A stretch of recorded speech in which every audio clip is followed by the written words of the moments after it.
वालेकुम नाज़रीन, मैं हूँ जन्नत अंसारी। आज मेरे साथ एक आंटी मौजूद हैं जो कि हालात की मारी हुई हैं। आज मैं इनके घर पे ही आई हूँ।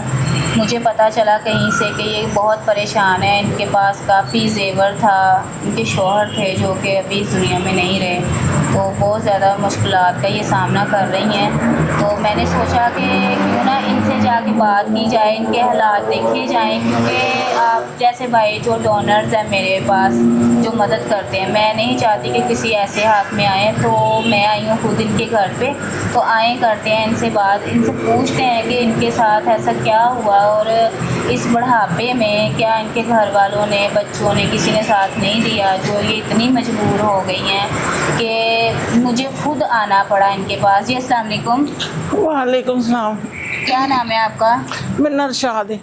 अरशाद, मुझे ये बताएं कि आपकी जो स्टोरी, आपके साथ ऐसा क्या हुआ कि इतनी गुर्बत आ गई है आप पे कि आप अब लोगों को कह रही हैं कि भाई मुझे कोई मेडिसिन के पैसे दे दे, खाने के दे दे, तो कोई दे रहा है आपको? नहीं, कोई नहीं दे रहा, कोई नहीं दे रहा। मैं कोई गरीब घर दी नहीं सी। हाँ। मेरा ना पहले मेरी बीमारी शुरू हुई कैंसर दी। मेरे कैंसर दे मकान विकिया, कैंसर दे सारा खर्चा होया, कैंसर तो मैं बची थोड़ी जी, ते हाले भी तकलीफ है मैंने बहुत ज़्यादा।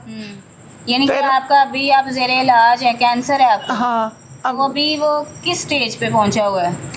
अब मैं ना अभी भी मेडिसिन खाती हूँ। हाँ। तो मुझे ना बहुत परेशानी है, घर का भी रेंट भी मैं दे नहीं सकती, किराया और दूसरा बिल नहीं दे आंटी, आप सकती। रोए ना प्लीज़, आप हाँ। प्लीज़, मैं आपके साथ हूँ, मैं आप तक खुद पहुँची, आप रोए ना। अल्लाह मियाँ आपकी मदद करने वाला है। आप यहाँ पे कई सारे ऐसे भाई हैं जो आपकी हेल्प करने के लिए रेडी होंगे, बैठे हुए हैं कि ये भी वो भी आपको अपनी माँ समझेंगे। आप बताएं अपनी स्टोरी, लेकिन रोए ना प्लीज़।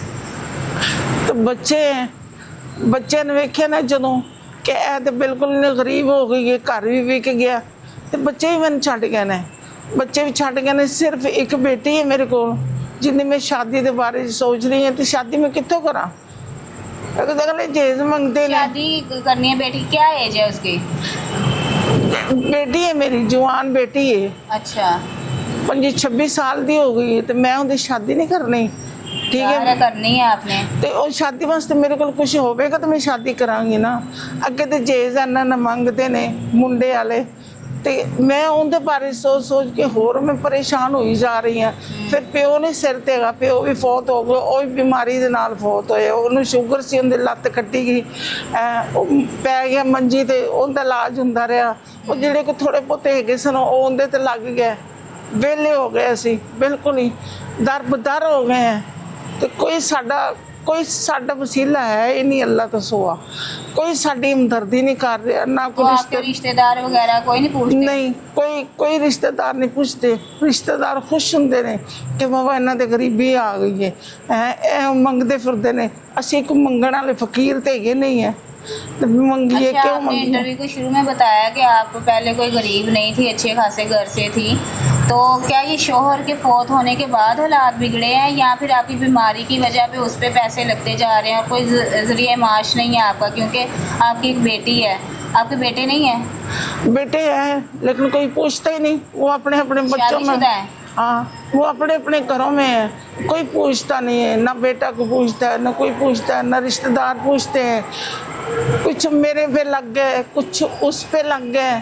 ठीक है ना। ज़ाहिर है जब बंदा जो कमा रहे हैं आजकल वो इतने परेशान है महंगाई के हाथों, तो आपका तो कोई ज़रिया माश है ही नहीं है, तो फिर तो समझ सकते हैं हम लोग। आप में से कोई भी भाई आंटी को देख रहे हैं, आप उन्हें अपनी माँ समझें, और अगर अब अल्लाह मियाँ ने आपको इतना दिया हुआ है तो आप इनकी हेल्प करें, क्योंकि इनकी एक जवान बेटी घर में बैठी हुई हैं और ये अपना सारा हाल बयान बता रही हैं कि इनके पास मेडिसिन के लिए भी पैसे नहीं होते, खाने पीने के लिए भी। मैं इनका सारा ये विज़िट कर चुकी हूँ यहाँ पे घर, तो आप यकीन करें कि खाने पीने के लिए भी कुछ भी नहीं है। बेटी है इनकी एक जवान, उसकी शादी करनी है, जो कि ये चाह रही हैं कि मैं अपनी ज़िंदगी में उसकी शादी कर जाऊँ। और जो मेडिसिन के अखराजात हैं, कैंसर हुआ है इन्हें, वो भी जो है इनकी ज़ेरे इलाज है, उसके लिए भी पैसे चाहिए इन्हें। बेटी का भी है और ना बेटे हैं, लेकिन वो ना होने के मुताबिक, यानी कि वो अपने बीवियों के साथ बच्चों में अपने मसरूफ़ हुए हैं। लेकिन अगर आप भी कोई इस तरह का भाई है जो अपनी माओं के साथ इस तरह का सलूक कर रहा है, अपनी बहनों के साथ,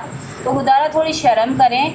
आप अपनी माँ को देखें, जिस बंदी ने आपको इस दुनिया में लेके आया, अगर आप उसके नहीं हैं तो आप किसके हैं? क्या कर रहे हैं आप अपने बच्चों के? कल को आपके बच्चे भी तो ऐसा कर सकते हैं ना कि आप बुढ़ापे में जाएं और आपके बच्चे जो आपको पूछे ना, तो कितनी शर्म की बात है। तो जो आप बीज बो रहे हैं वही कल को आप काटेंगे। सो ये जो हैं हमारे साथ अम्मा जी आई हैं, लेकिन मैं बहुत शर्मिंदा होती हूँ कि इस तरह के कौन से बच्चे हैं जो अपने माँ बाप की कदर नहीं करते। आप कोई पैगाम देना चाहेंगी कोई भाई को, किसी को जो आपको अपनी बहन समझ के, माँ समझ के आपकी हेल्प करेंगे? आप इनसे कहें, आप अपने बच्चों को छोड़ दें जो नहीं सुन रहे, आप यहाँ पे कहें ऑन एयर। आपके यहाँ पे कोई बेटे होंगे, कोई भाई होंगे जो आपके सर पे हाथ रखेंगे, आपकी बेटी की शादी करवा देंगे, आपको मेडिसिन लेके देंगे, आपके घर में राशन दिलवा देंगे। इस वक्त मैं इतने को परेशान है, बहुत ज़्यादा परेशान है कि प्लीज़ मैं कहनी है कि चलो कोई खुदा हम पे नज़र कर दे, कोई हमारी को हेल्प कर दे। तो हम फ़कीर तो है नहीं है, ठीक है, हम अच्छे करके थे, अब नहीं है। नहीं देखिए, यानी कि हमारे आपके कहने का मतलब है कि आप सफ़ेद पोशे मांगने वाले नहीं हैं, लेकिन आप चाह रहे हैं कि कोई ऐसा बंदा हो, कोई एक बंदा ऐसा आ जाए जो आपकी हेल्प करे, आपको अपनी माँ बहन समझ के आपकी मदद करे।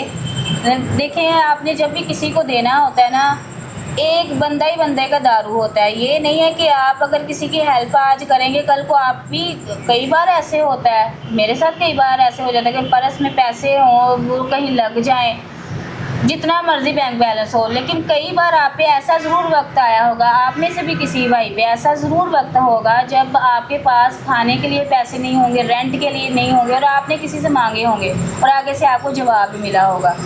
और अगर आपकी किसी ने हेल्प की होगी उस टाइम पे, तो आपको वो बंदा आज भी याद होगा। तो ये सफ़ेद पोश हैं, ये आपने अगर इनकी हेल्प करनी है ना तो अपनी माँ बहन बेटी समझ के करनी है। तो मुझे नहीं लगता कि ये हम लोग इनके पास आए हैं तो ये ऐसे रहेंगी। आप में से कोई भी भाई अगर इनकी हेल्प करना चाहिए, हमारे पास मौजूद है, मैं इनके घर खुद आई हूँ, कोई भी आप डोनेशन करते हैं मैं इन तक पहुँचाऊँगी, ये मेरी ज़िम्मेदारी है।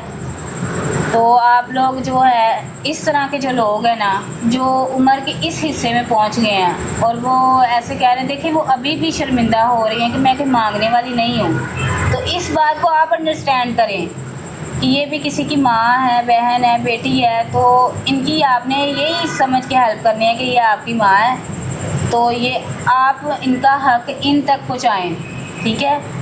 तो आप सबसे पहले मेरी बात ये सुने कि आपके अगर इर्द गिर्द जो भी लोग रह रहे हैं, आपके हमसाए वगैरह हैं, आप सबसे पहले उधर भी देखा करें कहीं कोई भूख से तो नहीं मर रहा, किसी को कोई मेडिसिन तो नहीं चाहिए। और अगर आप लोग अल्लाह मियां नवाज़ हैं तो आप सबसे पहले इर्द गिर्द देख लिया करें। और ये हमारे पास मौजूद हैं, इनकी जो भी भाई हेल्प करना चाह रहा है, मैं आपकी हेल्प इन तक पहुँचाऊँगी। तो अल्लाह करे कि इनके जितने भी मसाइल हैं वो आप और हम मिल के इनके दूर कर दें। मिलेंगे अगली वीडियो में। अल्लाह हाफिज़।